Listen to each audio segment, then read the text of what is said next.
کوئی قرآن پر حملہ کرتا ہے، کوئی پیارے آقا صلی اللہ علیہ وسلم کی ذات کے خلاف بولتا ہے، تو ناموس رسالت کے لیے اور قرآن کی عظمت کے لیے آج ہمارا وکیل ہونا، ہمارے جو ہے نوجوانوں کا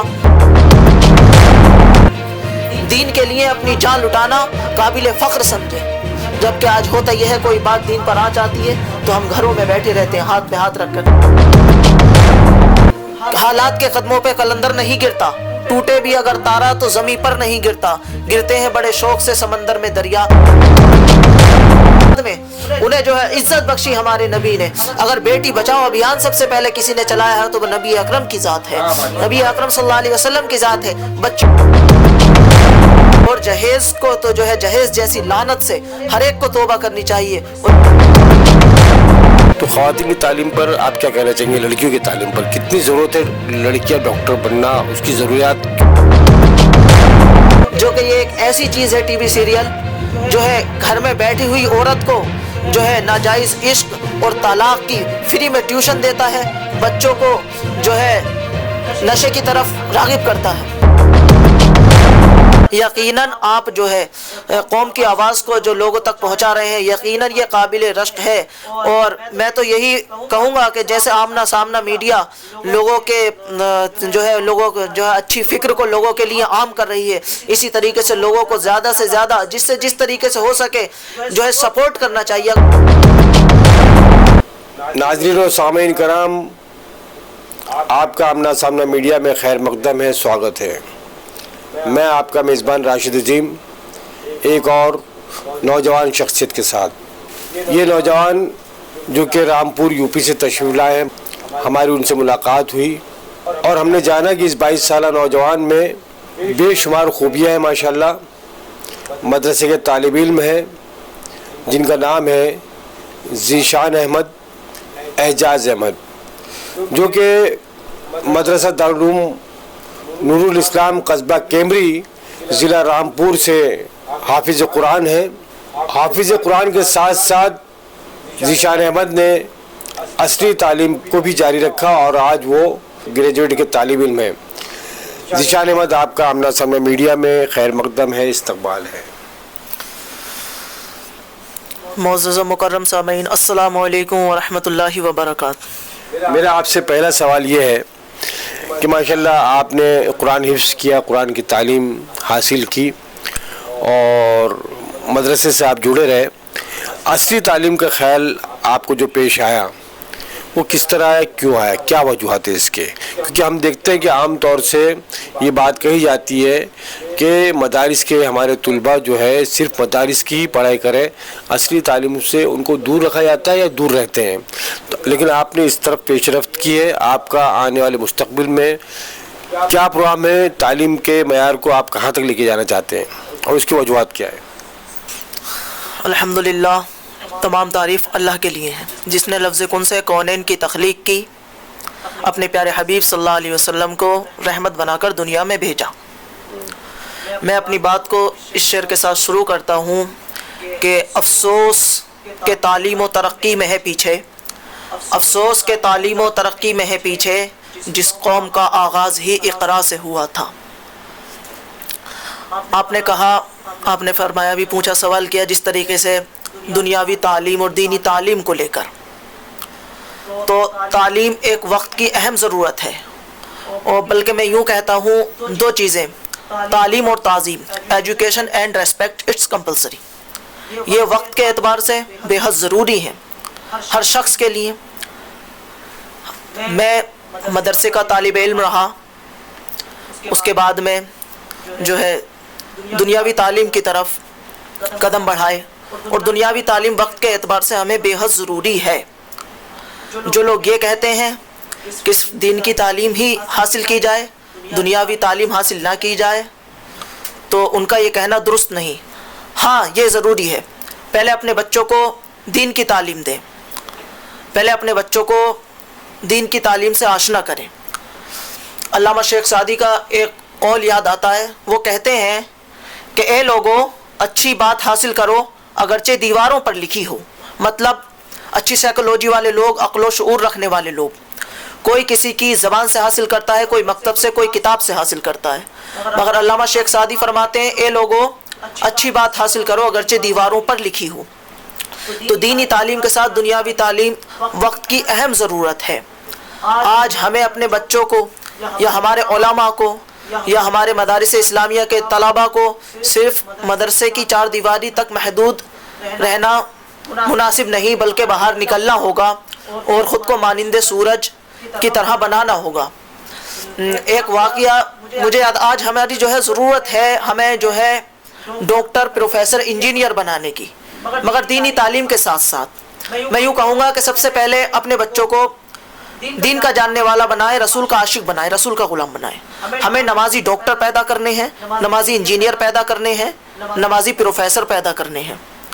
ایک واقعہ میں بتاؤں جو ہے کتنی ضرورت ہے تعلیم کی اور ڈاکٹروں کی، ہمارے مسلمانوں کو وکلا بننے کی، وکیل بننے کی اور ڈاکٹر بننے کی کیوں کر ضرورت ہے۔ سلطان محمد فاتح ایک عظیم سپہ سالار جنہوں نے قسطنطنیہ کو فتح کیا، یہ ایک عظیم جنگ تھی۔ اس جنگ سے پہلے روما پہ چڑھائی کرنے کے لیے ایک لشکر تیار تھا۔ اس سے پہلے آپ کے جو ہے ایک جنگ میں زخم آ گیا پیر مر جو ہے پیر میں، تو آپ کا خاندانی طبیب جو تھا وہ وقت کا عیسائی تھا۔ آپ نے اسے بلایا اور کہا کہ یہ محاذ جو ہے ہمیں چڑھائی کرنی ہے، جو ہے فوج تیار ہے، اس پر چیرا لگائیے، زخم کو ٹھیک کیجئے۔ مگر دیکھیں جو ہے کہیں نہ کہیں کچھ نہ کچھ وقت کے اعتبار سے اور پہلے سے بھی جو ہے یہود و نصارہ اسلام کے دشمن رہے۔ اس نے وہ چیرا تو لگایا کیونکہ خاندانی طبیب تھا اس وجہ سے، مگر جو خپچے اس میں باندھی انہیں زہر آلود کر کر سلطان محمد فاتح کے پیر میں باندھا اور اس محاذ سے پہلے آپ کا انتقال ہو گیا۔ تو ہمیں کتنی ضرورت ہے وقت کے اعتبار سے اپنے بچوں کو ڈاکٹر بنانے کی، انجینئر اور پروفیسر بنانے کی۔ کیوں کہ سردی میں جب انسان کو سردی لگتی ہے تو ہر شخص سورج کو تلاشتا ہے، نہ کہ سورج انسان کو تلاشتا ہے۔ تو مین چیز یہی ہے، افسوس کہ تعلیم و ترقی میں ہے پیچھے وہ قوم جس کا آغاز ہی اقرا سے ہوا تھا۔ سبحان اللہ۔ خواتین کے تعلق سے جو لڑکیاں ہیں ہماری، ان کی بھی تعلیم، ان کو بھی تعلیم دینا ضروری ہے، ہم سمجھتے ہیں۔ تو خواتین کی تعلیم پر آپ کیا کہنا چاہیں گے؟ لڑکیوں کی تعلیم پر کتنی ضرورت ہے؟ لڑکیاں ڈاکٹر بننا، اس کی ضروریات کیوں ہے؟ اس پہ بھی آپ روشنی ڈالیں۔ خواتین اسلام کی تعلیم بے حد ضروری ہے۔ کیوں کہ حضرت علی رضی اللہ تعالیٰ عنہ فرماتے ہیں، وہ علی جس کے بارے میں آقا نے فرمایا الا مدینۃ العلم و علی بابوہا، حدیث پاک ہے، میں علم کا شہر ہوں، علی اس کا دروازہ ہے۔ وہ علی کہتے ہیں باپ دیندار ہوتا ہے تو دین گھر تک پہنچ جاتا ہے، اور ماں دیندار ہوتی ہے تو دین نسلوں تک پہنچ جاتا ہے۔ بہتر نسل کے لیے، بہتر اپنے بچوں کو قابل بنانے کے لیے ماں کا ہونا، تعلیم یافتہ ماں کا ہونا ضروری ہے۔ کیوں کہ بچے کی سائیکولوجی جو ہوتی ہے ایک سادے کاغذ کی طرح ہوتی ہے، سب سے پہلے اس پہ لکھنے کا حق اس کی ماں کو دیا جاتا ہے۔ بچے کی سب سے پہلی کلاس، سب سے پہلی درسگاہ، سب سے پہلی ٹیچر، سب کچھ ماں کی گود ہوا کرتی ہے۔ تو ماں جس طریقے سے اپنے بچوں کو جو ہے تعلیم دیتی ہے یا جس طریقے سے تہذیب و تمدن سکھاتی ہے، اسی پر بچے آگے بڑھتے ہیں۔ کیوں کہ آپ نے سنا ہوگا ایک اللہ کے ولی جنید بغدادی جو 14 پاروں کے حافظ پیدا ہوئے تھے، وہ فرماتے ہیں کہ میری والدہ 14 پاروں کی حافظہ تھیں اور روزانہ تلاوت کیا کرتی تھی، اس لیے میں نے اپنی ماں کی گود میں 14 پارے حفظ کر لیے۔ اور آج مدارس اسلامیہ نے خواتین اسلام کے لیے بہترین انتظامات کے ساتھ میں مدارس قائم کیے ہیں، چونکہ ضروری ہے۔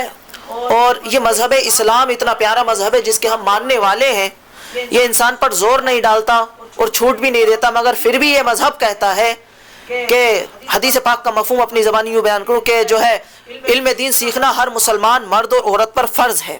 کیوں کہ جس پر جوڑ نہیں ڈالتا، پریشانی نہیں دیتا، مگر پھر بھی علم دین سیکھنا فرض قرار کیوں دیا گیا؟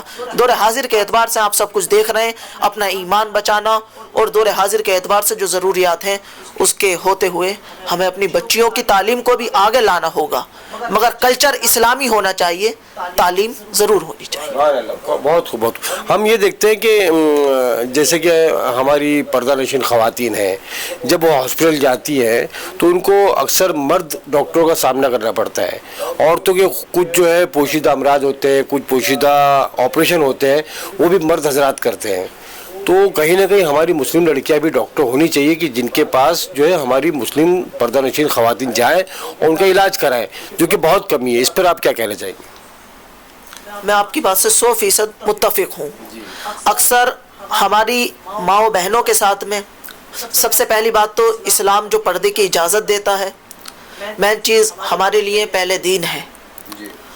اور آج دنیاوی معاملات کو لیتے ہوئے حدود کے اندر رہنے کے بعد میں ہماری بچیوں کو بھی تعلیم یافتہ ہونا، اس قابل ہونا ضروری ہے کہ اپنی قوم کے لیے کچھ کر سکیں، اور ہماری ماں بہنوں کو جو ہے دیگر دروازوں پر دستک نہ دینی پڑے، دیگر جگہوں پر جا کر ذلت اور رسوائیوں کا سامنا نہ کرنا پڑے. اس کے ہوتے ہوئے معاشرے میں وکیلوں کی بھی بہت ضرورت ہے، LL بھی ہونا چاہیے. ہمارے نوجوان جو ہے کہ بہت سارے کیسز میں آج ہم دیکھتے ہیں کہ ان کو پھنسایا جا رہا ہے. ہمارے نوجوان فرضی مقدمات میں جن کو پھنسایا جاتا ہے، ان کے پاس فیس نہیں ہوتی بہت زیادہ ادا کرنے کی، اور یہ آگے آنے والے دنوں میں کیا حالات ہوں گے ہم کہہ نہیں سکتے. تو کیا ہمارے معاشرے میں وکیلوں کی بہت زیادہ کمی نہیں نظر آتی آپ کو؟ بالکل آپ نے جو ہے بہت اہم بات کہی، جو کہ دیکھا گیا پچھلے دنوں ہندوستان میں 2019 کے اندر 2 سال ہو گئے تقریباً جو مسلم اسٹوڈنٹس پر بربرتا ہوئی، اور آج بھی ایسے نوجوان کچھ ہیں جو جیلوں کے اندر بند ہیں. کوئی 500 دن سے، کوئی 600 دن سے، 2 سال 1.5 سال ہو گئے. آج انہیں بے وجہ کے قانون لگا کر اندر ڈالا گیا، اور ہمیں اپنے بچوں کو وکیل بنانے کی بے حد ضرورت ہے تاکہ مظلوم مسلمین کے کیسز آگے لائیں. اور سب سے پہلی بات، جو آج چوطرفہ حملے ہو رہے ہیں مذہب اسلام پر، کوئی قرآن پر حملہ کرتا ہے، کوئی پیارے آقا صلی اللہ علیہ وسلم کی ذات کے خلاف بولتا ہے، تو ناموس رسالت کے لیے اور قرآن کی عظمت کے لیے آج ہمارا وکیل ہونا، ہمارے جو ہے نوجوانوں کا اور علماء کا اس میدان میں قدم رکھنا بے حد ضروری ہے، تاکہ ہم دوسروں کے پاس نہ جا کر اپنے مسائل کو خود دین کے جو ہے ہندوستان کے قانون کے دائرے میں رہنے کے بعد میں ہم جو ہے ہائی کورٹ اور سپریم کورٹ تک لے کر جا سکیں، اور جو ہے گناہ گار جو ہیں انہیں سزا دلا سکیں. آج ہمارے پیارے آقا صلی اللہ علیہ وسلم کی عظمت پر آوازیں اٹھتی ہیں، ہم ہاتھ پہ ہاتھ دھرے ہوئے بیٹھے رہتے ہیں. اسی لیے ہمیں بے حد ضروری ہے کہ ہم ہر میدان میں آگے آئیں. اور ایک بات، جو لوگ کر نہیں سکتے، ایسا کچھ ممکن نہیں جو نہ کر سکے، ہمیں کرنا ہوگا. ایک واقعہ مجھے یاد آتا ہے، ایک دور وہ تھا جب ہند اور سندھ کے ظالموں کی آوازیں جو ہے مظلوموں کو جو ہے پریشان کر رہی تھی.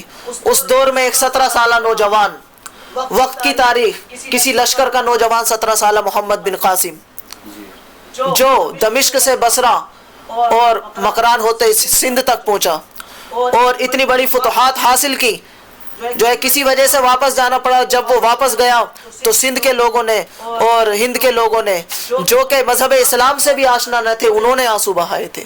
تو کرنا، ہم چاہیں تو سب کچھ کر سکتے ہیں. حالات کے قدموں پہ قلندر نہیں گرتا، ٹوٹے بھی اگر تارا تو زمیں پر نہیں گرتا. گرتے ہیں بڑے شوق سے سمندر میں دریا، لیکن کسی دریا میں سمندر نہیں گرتا. کیا بات ہے ذیشان صاحب، بہت بڑی بات کہی آپ نے، بہت بڑی بات کی. ایک شعر میں آپ نے پوری تاریخ بیان کر دی آپ نے، میں سمجھتا ہوں.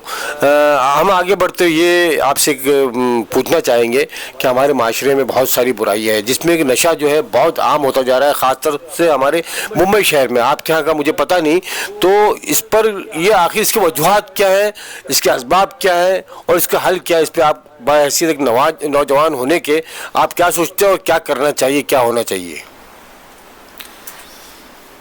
جیسا کہ والدین جو ہوتے ہیں نا، والدین کے اوصاف اولاد میں منتقل ہوتے ہیں. والدین کا تعلیم یافتہ ہونا جس طرح ضروری ہے، اسی طریقے سے اپنے بچوں کو تہذیب و تمدن سکھانا بھی ضروری ہے. آج دنیاوی معاملات کو لے کر آج ہم شریعت سے جو ہے لگاؤ نہیں رکھتے. آج ہم مغربی تہذیب کو ترجیح دیتے ہیں. شیخ کہ مغرب کی طرف جاؤ گے تو ڈوب جاؤ گے. پیغام یہی دیتا ہے ہر شام کا ڈھلتا ہوا سورج، مغرب کی طرف جاؤ گے تو ڈوب جاؤ گے. میں ایک بات بتانا چاہوں گا کہ جب پیارے آقا صلی اللہ تعالیٰ علیہ وسلم نے اعلان نبوت فرمایا، کیا اس دور میں روم کی رنگ رنگیلیاں نہ تھی؟ روم کی رنگ رنگیلیاں اس دور میں بھی تھیں، اپنی گھن گرج سے لوگوں کو متاثر کرتی تھیں اور اپنی طرف مائل ہونے پر مجبور کرتی تھیں، مگر صحابہ اکرام نے سب کو چھوڑنے کے بعد میں پیارے نبی کے دامن کو تھاما تھا۔ تو آج ہمیں چاہیے، آج ہماری ماں بہنیں، آج ہمارے گھروں کے حالات میں اپنی آنکھوں کے دیکھے حالات بتاتا ہوں، آج جب ہمارے چھوٹے چھوٹے 4 ماہ کے بچوں کو لے کر ماں بہنیں گود میں لے کر ٹی وی سیریل دکھاتی ہیں، جو کہ یہ ایک ایسی چیز ہے ٹی وی سیریل جو ہے گھر میں بیٹھی ہوئی عورت کو جو ہے ناجائز عشق اور طلاق کی فری میں ٹیوشن دیتا ہے، بچوں کو جو ہے نشے کی طرف راغب کرتا ہے۔ تو جو ہے یہ دنیاوی تعلیم ہے، مغربی تہذیب کی طرف بڑھ رہے ہیں، جبکہ ہونا یہ چاہیے ہمیں اپنے بچوں کو جو ہے دین کے باتیں سکھانی چاہیے، اور جو ہے جو تاریخی واقعات گزرے، جو ہمارے اکابر نے 17 سال اور 15 سال اور 20-22 سال کی عمر میں پورے ملک فتح کیے، ہمیں ان کی تاریخ سنانی چاہیے، سلطان صلاح الدین ایوبی کی تاریخ سنانی چاہیے، سلطان محمد فاتح، سلطان محمد قاسم کے واقعات اپنی اولادوں کو سنانے چاہیے، ہمیں جو ہے امام حسنین کریمین کے واقعات سنانے چاہیے، تاکہ یہ دین کے دائرے میں آئیں اور دین کا اقبال بلند کریں، دین کے لیے اپنی جان لٹانا قابل فخر سمجھیں۔ جبکہ آج ہوتا یہ ہے کوئی بات دین پر آ جاتی ہے تو ہم گھروں میں بیٹھے رہتے ہیں ہاتھ پہ ہاتھ رکھ کر، ہم کچھ نہیں کر سکتے۔ ابے کیوں نہیں کر سکتے؟ محبت کا سب سے ادنا درجہ یہ ہے، محبت کے درجے بیان کرتے ہوئے ایک عالم دین ہے، ان کا میں نے قول پڑھا، سب سے ادنا درجہ یہ ہے کہ ہم اپنی کھال کی جوتیاں بنا کر جو ہے والدین کے حقوق کے لیے کہ اپنی کھال کی جوتیاں بنا کر والدین کو پہنا دیں، اور پیارے آقا صلی اللہ تعالیٰ علیہ وسلم کی عظمت ہمارے لیے سب سے زیادہ عزیز ہونی چاہیے۔ محبت یہ ہے کہ ہم اپنی گردنیں اتار کر پیارے نبی کے قدموں پہ رکھ دی جائیں جب بھی محبت کا حق ادا نہ ہو۔ یہ سب کچھ آج ہماری بہن بیٹیوں کو سوچنا چاہیے، جنہیں زندہ درگور کر دیا جاتا تھا، زندہ دفن کر دیا جاتا تھا، پیارے نبی کے قدموں کی برکت نے انہیں جو ہے بلند مقام دے دیا، بچیوں کو برکت کا پیغام بنا دیا، بیواؤں کو جنہیں مردوں کے ساتھ طرح طرح کی اذیتیں دی جاتی تھیں، جن کے مرد کا انتقال ہو جاتا تھا ان کی جو ہے میت کے ساتھ میں، اس کے بعد میں انہیں جو ہے عزت بخشی ہمارے نبی نے۔ اگر بیٹی بچاؤ ابھیان سب سے پہلے کسی نے چلایا ہے تو وہ نبی اکرم کی ذات ہے، نبی اکرم صلی اللہ علیہ وسلم کی ذات ہے۔ بچیوں کو زندہ درگور کیا جاتا تھا، پیارے نبی آئے تو آپ نے بچیوں کو برکتوں کا پیغام بنایا، جو ہے ذروں کو آفتاب بنایا، غلاموں کو امام بنا دیا۔ ڈاکٹر علامہ اقبال کہتے ہیں کہ چاند سے تشبیہ دینا یہ بھی کوئی انصاف ہے، چاند میں تو داغ ہے ان کا چہرہ صاف ہے۔ پیارے نبی کی عظمت کون بیان کر سکے؟ مگر آج ہم ناموس رسالت پر پہرا دینے سے قاصر ہیں، آج ہم دھیان نہیں، تو ہمیں چاہیے کہ دین کی تعلیم حاصل کریں اور جو ہے عظمت مصطفیٰ کو سب سے اہم ترجیح دیں۔ ہمیں ضرورت ہے جب ہم دین کی تعلیم میں آئیں گے تو یہ نشے کے معاملات، جب ہم دین کی تعلیم سے وابستہ ہو جائیں گے تو جو ہے انشاءاللہ دنیاوی برائیاں خود بخود ختم ہوتی چلی جائیں گی، جو برائیاں ہیں وہ خود بخود ختم ہو جائے گی، ختم ہوتی چلی جائیں گی۔ جہیز کا بھی ایک معاملہ بہت اہم ہے، پھر آپ کچھ کہنا چاہیں گے؟ ہاں، یہ جو ہے وقت کی اہم ضرورت ہے، جہیز مانگنا۔ ہمیں چاہیے تو یہ تھا کہ ہم سنت کے مطابق نکاح کرتے، نکاح نبی کی سنت ہے۔ آج جس طریقے سے جہیز کی مانگ بڑھ رہی ہے اسی طریقے سے زنا خوری عام ہو رہی ہے۔ آج معاشرے میں دیکھا جاتا ہے زنا خوری عام ہو گئی، نکاح کو مشکل بنا دیا۔ کیوں کہ آج ہم جب نکاح کی بات آتی ہے، جب نکاح کی بات آتی ہے تو ہم جو ہے سامنے عمر بھی دیکھتے ہیں، صورت بھی دیکھتے ہیں اور مال و دولت بھی دیکھتے ہیں، جو کہ ہمیں دیکھنا نہیں چاہیے۔ ہمیں دیکھنا کیا چاہیے؟ تعلیم اور اخلاق، دو چیزیں۔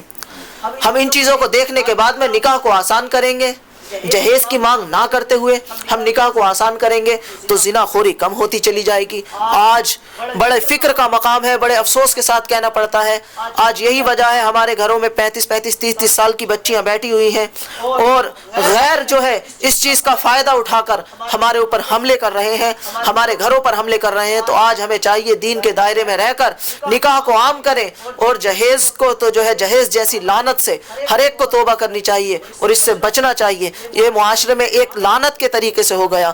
آج جو ہے زیادہ تر لوگ اس میں ملوث ہیں، سب کو نہیں کہتا، اللہ ماشاءاللہ اچھے لوگ بھی موجود ہیں، مگر آج ہمیں اس سے بچنا چاہیے تاکہ زنا خوری کم ہو، نکاح آسان ہو جائے اور ہماری بچیاں غیروں کا شکار ہونے سے بچ جائیں۔ فتنہ ارتداد کی وجوہات میں سے بھی ایک وجہ یہ نظر آتی ہے، ہمیں ایسا لگتا ہے۔ جی فتنہ ارتداد جو ہے اس کی یہ وجہ ضرور ہے۔ کیوں کہ کچھ غریب ہوتے ہیں جو ہے جہیز کی مانگ کو پورا نہیں کر سکتے، یا کچھ جگہوں پر ایسا بھی دیکھا گیا، ایسے کیسز آتے ہیں کہ شادی کے بعد میں جہیز کی مانگیں وغیرہ کی جاتی ہیں تو اسے لے کر معاملات بگڑ جاتے ہیں، جبکہ ہونا یہ چاہیے جو پیارے آقا صلی اللہ علیہ وسلم کے فرمان تھے ہم ان پر عمل کریں، اور جو ہیں ہمارے سامنے موجود سب سے افضل ہمارے لیے پیارے آقا کی سیرت مبارکہ ہے۔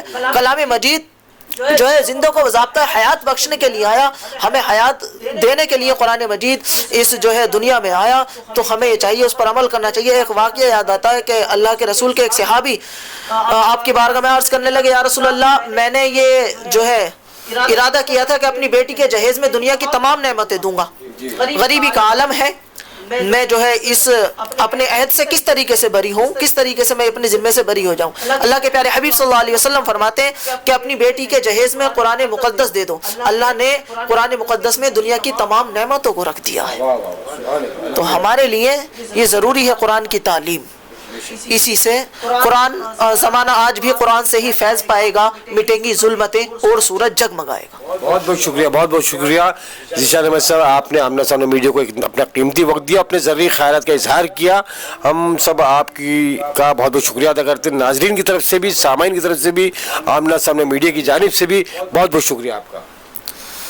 شکریہ تو مجھے آپ لوگوں کا ادا کرنا چاہیے، چونکہ میں ادھر آیا جو ہے رامپور سے یہاں تک کا سفر، اور آپ لوگوں سے ملاقات کرنے کے بعد میں مجھے اجنبی سا بھی محسوس نہیں ہوا، بالکل ایک اپناپن محسوس ہوا، اور یقیناً آپ جو ہے قوم کی آواز کو جو لوگوں تک پہنچا رہے ہیں، یقیناً یہ قابل رشک ہے، اور میں تو یہی کہوں گا کہ جیسے آمنا سامنا میڈیا لوگوں کے جو ہے لوگوں جو ہے اچھی فکر کو لوگوں کے لیے عام کر رہی ہے، اسی طریقے سے لوگوں کو زیادہ سے زیادہ جس طریقے سے ہو سکے جو ہے سپورٹ کرنا چاہیے، اگر کچھ نہیں کر سکتے تو سپورٹ ہی کریں، اور اسی طریقے سے کام کو آگے بڑھائیں، حوصلہ افزائی کریں، تاکہ اسی طریقے سے آمنا سامنا میڈیا اور دیگر حضرات جو اس طریقے سے کام کر رہے ہیں سب کو حوصلہ ملے اور حوصلے بلند ہوں، اور ہماری عوام کے لیے نیک پیغام پہنچتے رہیں، جس سے ہم اپنی آخرت بچا سکیں، اپنی دنیا بھی کامیاب کر سکیں۔ بہت بہت شکریہ ناظرین، آپ سبھی کا بھی بہت بہت شکریہ اس پورے انٹرویو کو دیکھنے کے لیے،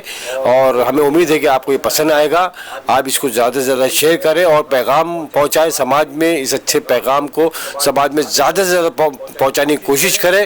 آپ سبھی کا شکریہ ادا کرتے ہوئے جے ہند، جے مہاراشٹر، السلام علیکم، اللہ حافظ۔ کیمرہ پرسن شاہین پٹیل کے ساتھ آپ کا دوست راشد عظیم اب آپ سے اجازت چاہتا ہے، اللہ حافظ۔